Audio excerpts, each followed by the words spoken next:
صبح مارننگ فجر کے ٹائم یہ واقعہ ہوا ہے.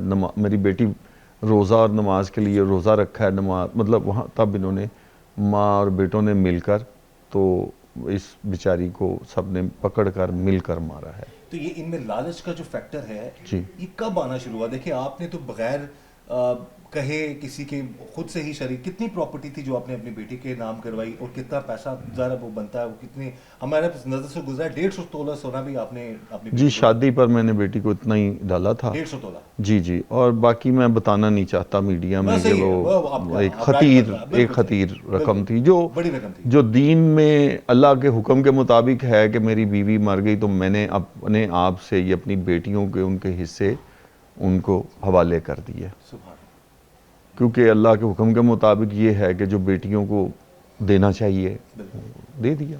یہ جی آپ دیکھیں ناظرین, یہاں پر ان کی اپنی بیٹیوں سے محبت اور جو شرعی حق ہے, میں نے بہت سے پروگرامز کیے ہیں اس طرح کے ایشوز کے حوالے سے بھی, تو کم ہی دیکھنے کو ملتا ہے کہ والدین جو ہیں وہ اپنی بیٹیوں کے یا جو بہن بھائی ہیں, بھائی جو ہوتے ہیں وہ اپنی بہنوں کا کوئی خیال رکھیں.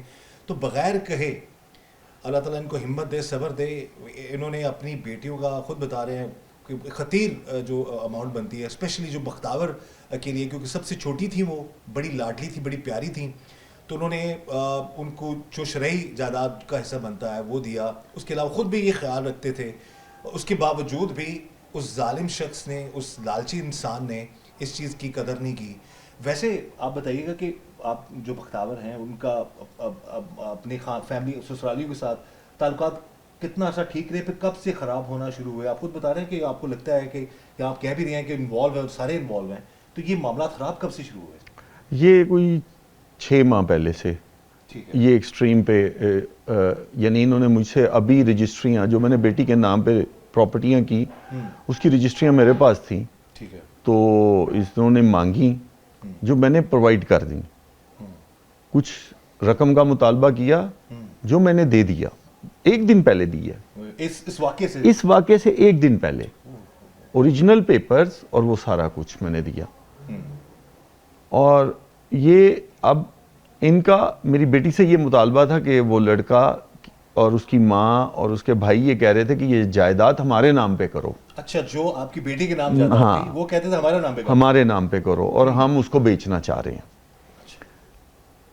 میری بیٹی نے گاڑی تک, اصل مسئلہ جو اس رات جو سنا گیا ہے کہ وہ گاڑی ٹوسون گاڑی تھی اس کے پاس, وہ گاڑی بھی تم بیچو اور یہ گھر بھی بیچو اور پلاٹ مطلب جو کچھ ہے سب بیچو. میں نے سب چیزوں کے پوزیشن بھی دے دیے ہوئے تھے ان کو, اپنی بیٹی کو اور ان لوگوں کو.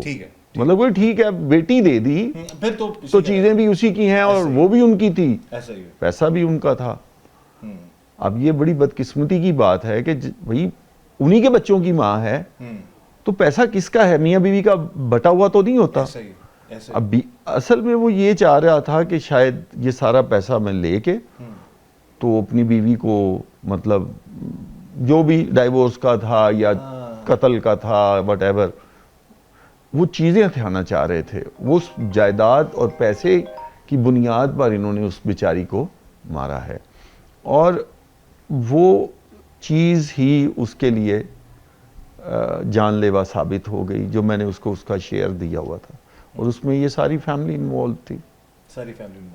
آپ کو کب اطلاع ملتی ہے اور کس طریقے سے آپ کو بتایا جاتا ہے جی کتنا بڑا سانحہ ہو گیا آپ کے ساتھ؟ مجھے صبح 7:05 پہ ان لوگوں نے فون کیا ہے, تو لڑکے کی ماں نے کیا ہے کہ بھائی جان ان کا جھگڑا ہو گیا آپ آئیں. میں نے کہا بھائی کیا ہو گیا, جھگڑا ہو جاتا ہے, میں نے نہیں آنا, آپس میں سولو کرو. میں گاڑی پکڑی ہے, یہاں سے کوئی 4 یا 5 منٹ کا راستہ ہے, تو میں وہاں گیا ہوں تو وہاں 1122 والے آلریڈی کھڑے تھے. میں اندر گیا ہوں, یہ لوگ سارے گھر کے اندر تھے, تو میں نے وہاں ایک چھوٹی بچی کھڑی تھی کوئی 6-8 سال کی جس کا انٹرویو بھی شاید بعد میں آیا, تو میں نے نا اس کو پوچھا میں کیا ہوا اندر, ایسے میں نے کہا میں اندر گھر میں کیا جاؤں گا, ٹھیک ہے آج ابھی مسئلہ جو بھی ہوگا پتا, میرے تو خواب و خیال میں بھی نہیں یہ بات, آپ کے فہم و گمان میں بھی نہیں ہوگا ایسا کر سکتے کہ یہ تو ممکن نہیں ہے آپ کے ذہن میں. تو میں نے اس بچی کو میں نے کہا کیا ہوا ہے بختاور باجی کو, کیا ہوا ہے؟ کہتے بختاور باجی مر گئی ہیں. میں نے اس کو ایسے دیکھا, میں نے کہا میں نے کہا بھائی یہ بچی پاگل ہے کہ کیسی بات کر رہی ہے. تو اتنے میں 1122 والا گاڑی سے وہ ملاحظہ کر چکا ہوا تھا, وہ آیا, کہتا ہے آپ کون ہیں؟ میں نے کہا میں بختاور کا فادر ہوں. کیا ہوا ہے بختاور کو؟ تو وہ کہتا ہے جی ان کی تو ڈیتھ ہو گئی ہے. میں وہیں زمین پہ گر گیا ہوں, بس میں نے موبائل نکالا, میں کہا یہ 15 پہ کال کر دو بس. مجھے تو اور کوئی سمجھ نہیں آئی. تو ان میں سے کوئی خون لگا ہوا تھا اس کے جسم پہ, تو وہ پتہ نہیں کون, مجھے ان کی فیملی کے وہ اس کا بھائی یا کوئی آیا. اچھا, اس کو بھی خون لگا ہوا تھا؟ جی جی, خون اسماعیل کو بھی لگا ہوا تھا اور اس کو بھی لگا. اسماعیل جو آپ کا داماد؟ جی جی. تو وہ انکل 2 بندے آئے ہیں, ڈاکو آئے ہیں, تو انہوں نے بختاور کو قتل کر دیا, وہ مار کے چلے گئے ہیں. تو بہرحال پولیس آئی, میں اندر گیا, میں نے دیکھا, بس میں اس کو ڈیٹیل میں نہیں جانا چاہ رہا, لیکن پولیس والوں نے آ کے انہوں نے دیکھ کے بھال کے 2-3-4 گھنٹے پولیس وہاں پہ رہی. تو انہوں نے کہا کہ جی ان کو ہم اریسٹ کر رہے ہیں. اچھا, ان کو شک ہو گیا ان کو پھر انہوں نے کہا کہ جی آپ ان کے اپنی درخواست دے دیں. پھر پولیس نے خود ہی درخواست لکھی, انہوں نے جو بھی بنایا کہ جی یہ مجھ سے پوچھا کہ جی کیا ہے, کس سے, کہتے ہیں جی یہ ڈاکوؤں کا کام نہیں ہے, کیونکہ ڈاکو وہ خود مجھے لاجک دیر مان رہا, تو اس میں اللہ معاف کرے, آپ کو پتہ ہے کوئی کاروباری لوگ ہیں, ہمیں ان چیزوں کا نہیں پتہ. تو انہوں نے کہا جی ڈاکو بندوں کو مارتے ہیں اور ڈاکو اسلحے سے آتے ہیں, چھریوں کے ساتھ گلے نہیں کاٹتے. یہ کیا بکواس ہے. تو یعنی آپ دیکھیں سارا پیسہ بھی انہوں نے وہاں سے اٹھا لیا, یعنی 10 روپے نہیں کیش ریکور ہوئے. پولیس نے جب گھر کو سیل کیا تو میری بیٹی کا 1 گرام نہ سونا ملا ہے, نہ 1 روپیہ کیش ملا ہے. یہ 10 روپے کا نوٹ بھی نہیں انہوں نے چھوڑا, کپڑے تک اٹھا کے لے گئے ہیں اس کے. یعنی اتنے یہ خبیث اور ظالم لوگ ہیں. ناظرین آپ خود اندازہ کیجئے کہ ایک اتنی پیاری بیٹی جو فرما بردار تھی اپنے والدین کے بھی, اور ہمیں پتہ چلا ہے کہ وہ اپنے سسرالیوں کا بھی, اس بچی نے اپنا گھر بسانے کی بھی بڑی کوشش کی ہے. ایسے ظالم شوہر اور سسرالیوں کے ساتھ رہتے ہوئے بھی اتنے لالچی لوگوں کے ساتھ. اور جیسا کہ جو والد ہے بختاور کے, ان کے بتا رہے ہیں کہ جب شادی ہوئی تھی 150 تولہ سونا تھا, اس کے علاوہ اور کتنے تحائف تھے جو یہ بتانا نہیں جا رہے, بڑی رقم تھی, پراپرٹی جو تھی وہ کروڑوں میں تھی.